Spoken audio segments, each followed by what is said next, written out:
আগের ভিডিওতে তোমাদেরকে আমি দেখিয়েছিলাম আমাদের ফার্স্ট শ্যুটের লোকেশন। তো এটাই ছিল আমাদের ফার্স্ট শ্যুটের লোকেশন। এখন আমরা যাবো সেকেন্ড লোকেশনে। চলো সেকেন্ড লোকেশনে আমরা কোথায় গিয়েছিলাম তোমাদের দেখায়। তো এটাই ছিল আমাদের সেকেন্ড লোকেশন, নামথিন প্রঙ্কি।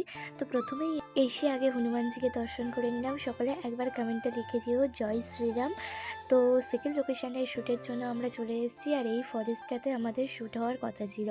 তো আমরা কেমন শ্যুট করলাম চলো তোমাদের সাথে একটু শেয়ার করা যাক। এই লোকেশনের সাথে ম্যাচ রেখে আমরা সেকেন্ড শ্যুটটা করেছিলাম। তো কেমন হয়েছে জানিও অবশ্যই।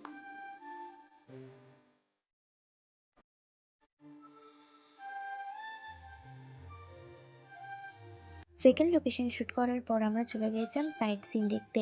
অনেক সাইট সিন দেখেছি, বাট বেশি কিছু ক্যাপচার করতে পারিনি। যতটুকু পেরেছি তোমাদের সাথে শেয়ার করলাম। আমরা চলে গিয়েছিলাম, এইটা ছিল মংস্টারি। তো মংস্টারির প্রথমে ভিতরে ঢুকে গিয়ে দেখলাম যে এগুলি হয়তো বুদ্ধদেবের মূর্তি ছিল। আমি জানি না, তোমরা কেউ জেনে থাকলে অবশ্যই কমেন্ট করে জানিও।